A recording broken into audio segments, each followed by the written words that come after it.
Hello YouTube, this is lifenextdoor.com।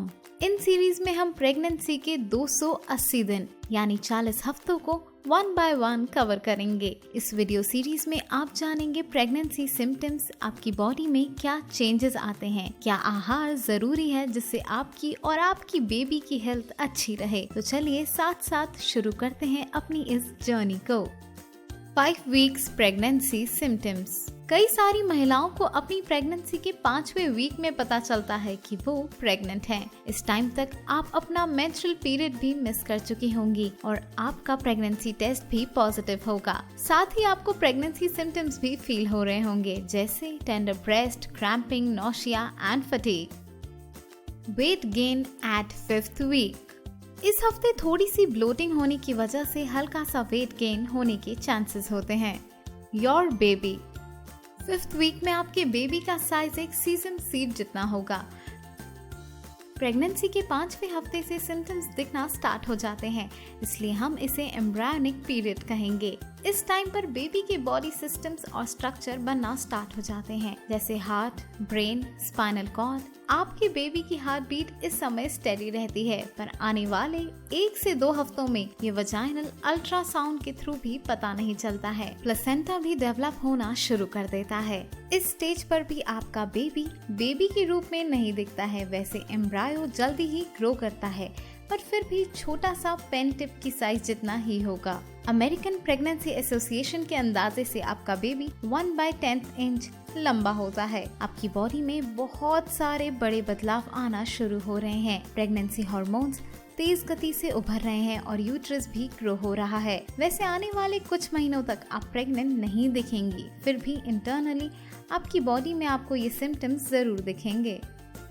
Twin development at 5th week. Ultrasound के through आप अपने babies के बारे में 5वें हफ्ते में पता कर सकते हैं। इस पॉइंट पर आपके बेबीज को मिलीमीटर्स के रूप में मेजर किया जाएगा, पर आप 2 गेस्टेशनल सैक्स या उससे ज्यादा टाइनी फेटल पोल्स डिटेक्ट कर सकते हैं। पर शुरुआत में आप 2 गेस्टेशनल सैक्स और बाद में फिर एक बेबी ही पाएंगे। अल्ट्रासाउंड में इसे वैनिशिंग ट्विन सिंड्रोम कहते हैं। वैसे इस लॉस का कोई क्लियर रीजन नहीं होता है, या तो आपको क्रैम्पिंग और ब्लीडिंग होगी या फिर कुछ भी नहीं होगा। Early pregnancy symptoms. Pregnancy symptoms बहुत ही यूनिक और अनप्रेडिक्टेबल होते हैं। कई वुमेन्स को बिना किसी सिम्टम्स या प्रॉब्लम के हेल्दी प्रेगनेंसी होगी, या फिर किसी को बहुत ज्यादा प्रॉब्लम भी हो सकती है। Power of pregnancy. Baby changes the body. Rising level of hormones, human chorionic gonadotropin और प्रोगेस्टेरोन रिस्पॉन्सिबल होते हैं कई सारी प्रेगनेंसी सिम्टम्स होने की वजह से। इनमें से कई सिम्टम्स आप एक्सपीरियंस करेंगी। Morning sickness. जरूरी नहीं है कि मॉर्निंग में ही आप अनकंफर्टेबल फील करें। आपको दिन के किसी भी टाइम नोसिया या वॉमिटिंग जैसा लग सकता है।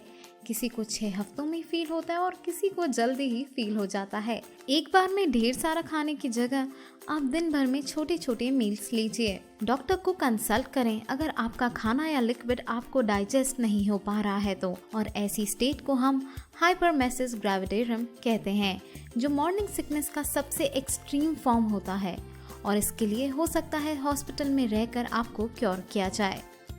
Light headedness. आपका बीपी इस दौरान नॉर्मल लेवल से लो हो सकता है, जिससे चक्कर आना या बेहोशी जैसा भी लग सकता है। अगर ऐसे टाइम पर आप कहीं खड़ी हैं तो ऐसा फील होने पर बैठ जाइए, और अगर आप ड्राइव कर रही हैं तो कार को साइड में रखकर थोड़ी देर रेस्ट कर लीजिए। Frequent urination. जैसे ही यूट्रस एक्सपांड होगा या आपके ब्लैडर के अगेंस्ट प्रेस होगा, जिससे हो सकता है आपको ज्यादा यूरिनेट करना पड़े। Abdominal cramps. आपको क्रैम्पिंग या ब्लोटिंग जैसा भी फील हो सकता है, क्योंकि आपका एग इम्प्लांट हो रहा है और आपकी यूट्रस स्ट्रेच हो रही है। कफिंग, स्नीजिंग या पोजीशन चेंज करने से क्रैम्प ज्यादा फील होंगे। ज्यादा माइल्ड क्रैम्पिंग होने पर डॉक्टर से जरूर कंसल्ट करें। Vaginal bleeding. कई वुमेन्स को ब्लीडिंग भी होती है, क्योंकि मिस्ड पीरियड को इम्प्लांटेशन ब्लीडिंग भी कंसिडर करते हैं। वैसे शुरुआत के दिनों में कुछ वुमेन्स में ब्लीडिंग होना पाया गया है। फटीग। जैसे ही प्रोगेस्टेरोन लेवल इंक्रीज होता है, आपको बहुत ज्यादा नींद आने लगेगी। शुरुआत में नींद आना बहुत नॉर्मल है, बट कुछ औरतों को पूरी प्रेगनेंसी के दौरान नींद आती है। ब्रेस्ट चेंजेस, आप एक्सपीरियंस करेंगे टेंडर, सोर, स्वोलन या फुलर ब्रेस्ट क्योंकि आपके हार्मोन लेवल्स में चेंजेस होंगे। ये सबसे अर्ली सिम्टम होता है आपके कंसेप्शन के बाद। फूड क्रेविंग्स एंड एवर्जन्स, आपके बदलते हुए हार्मोन से आपकी एपेटाइट भी चेंज होगी। ऐसा भी हो सकता है जो खाना आपको बहुत पसंद था वो अब ना पसंद हो, या फिर ऐसे खानों की क्रेविंग होगी जो आप कम खाती थी। फूड क्रेविंग्स और एवर्जन्स आप पूरी प्रेगनेंसी में एक्सपीरियंस करने वाले हैं। कॉन्स्टिपेशन, इस समय आपका खाना धीरे धीरे पचेगा क्योंकि जो फूड आप कंज्यूम करेंगे उसके न्यूट्रिशंस ब्लड स्ट्रीम तक जाकर आपके बेबी को नर्चर करेंगे और देरी से होने वाले इस ट्रांजिट से आपको कॉन्स्टिपेशन फेस करना पड़ेगी। ज्यादा फाइबर खाने से और ज्यादा लिक्विड लेने से आपको कॉन्स्टिपेशन से राहत मिलेगी। इंक्रीज्ड वजाइनल डिस्चार्ज, प्रेगनेंसी के दौरान वजाइनल डिस्चार्ज होना नॉर्मल है। अगर डिस्चार्ज थिन, व्हाइट, मिल्की या माइल्ड स्मेलिंग हो तो ठीक है, और अगर डिस्चार्ज ग्रीन या येलोइश है या फिर स्ट्रॉन्ग स्मेल और रेडनेस या इचिंग हो तो डॉक्टर से जरूर कंसल्ट करें। मे बी ऐसा होना वजाइनल इन्फेक्शन भी हो सकता है। मूड स्विंग्स, प्रेगनेंसी के दौरान आपको बहुत सारे इमोशंस होंगे। आने वाले बच्चे के बारे में सोचकर भी आप में इमोशनल चेंजेस आएंगे या फिर हार्मोन्स चेंज होने की वजह से भी इमोशनल चेंजेस आएंगे। बहुत ही नॉर्मल है एलेशन, सैडनेस, एंजाइटी, फियर या एग्जॉशन जैसे इमोशंस फील करना। Warning science of miscarriage, the American Congress of obstetricians and gynaecologist का मानना है कि 15% प्रेगनेंसी मिसकैरेज फेस करती है। वजाइनल ब्लीडिंग मिसकैरेज होने का एक कॉमन साइन है। आप हेवी ब्लीडिंग या फिर ब्लीडिंग में क्लॉट्स पाएंगे। आपको एब्डोमिनल या पेल्विक क्रैम्प्स भी हो सकते हैं। कंसल्ट डॉक्टर अगर आप प्रेगनेंसी के दौरान ब्लीडिंग होना फेस कर रही हैं तो। एक्टोपिक या ट्यूबल प्रेगनेंसी होती है जिसमें प्रेगनेंसी यूट्रस के बाहर ग्रो करती है। फैलोपियन ट्यूब में ऐसे टाइप की प्रेगनेंसी वायबल नहीं होती है और माँ और बच्चे दोनों के लिए ये बहुत रिस्की होता है। ऐसे में आप vaginal bleeding, pelvic pain, cramping, shoulder pain, dizziness या फेंटिंग जैसे सिम्टम्स अपने अंदर पाएंगी। अपने डॉक्टर को जल्दी से कॉल करें अगर आपको एटोपिक प्रेगनेंसी हो रही है तो। 5 टिप्स फॉर हेल्दी प्रेगनेंसी, अगर आप अभी डॉक्टर के पास नहीं गई हैं तो अपनी पहली विजिट ज़रूर करें और अपनी और अपने बेबी के लिए सारी हेल्दी चीज़ों के बारे में अपनी डॉक्टर से ज़रूर जानें।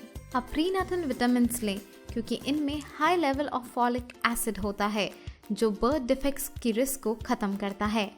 बहुत सारे प्रीनेटल विटामिन्स में अब DHA और EPA मौजूद होता है। ये विटामिन्स आपके बेबी के ब्रेन और आई डेवलपमेंट के लिए काफ़ी इफ़ेक्टिव होते हैं। ये ओमेगा 3 फैटी एसिड्स आपके ब्रेस्ट मिल्क को भी न्यूट्रिशियस बनाएगा। अपनी डाइट में हेल्दी फूड्स को शामिल करें जैसे फ्रूट्स, वेजिटेबल्स, होल ग्रेन्स, लीन प्रोटीन्स, बीन्स, नट्स और dairy products. Healthy diet baby के लिए बहुत ही इफ़ेक्टिव है। हाई मर्क्यूरी सी फूड और अनपैस्चराइज्ड डेयरी प्रोडक्ट्स आपके बेबी को इन्फेक्शन दे देगा, इसलिए इन चीज़ों को अवॉइड करें। Cigarette smoking, alcohol, excessive caffeine, illegal drugs आपके बेबी के लिए बहुत हार्मफुल होंगे। आपके डॉक्टर को पता होना चाहिए कि आप कौन सी मेडिसिन, विटामिन, सप्लीमेंट्स या हर्ब्स ले रही हैं। नेक्स्ट वीडियो में आप जानेंगी प्रेगनेंसी के 6th वीक के बारे में। अधिक जानकारी के लिए थंबनेल पर क्लिक करें। इस वीडियो को देखने के लिए आपका बहुत बहुत शुक्रिया। अगर आपको हमारा वीडियो थोड़ा सा की जगह कुछ ज्यादा अच्छा लगा है तो इसे लाइक करना, कमेंट करना और सब्सक्राइब करना ना भूलें।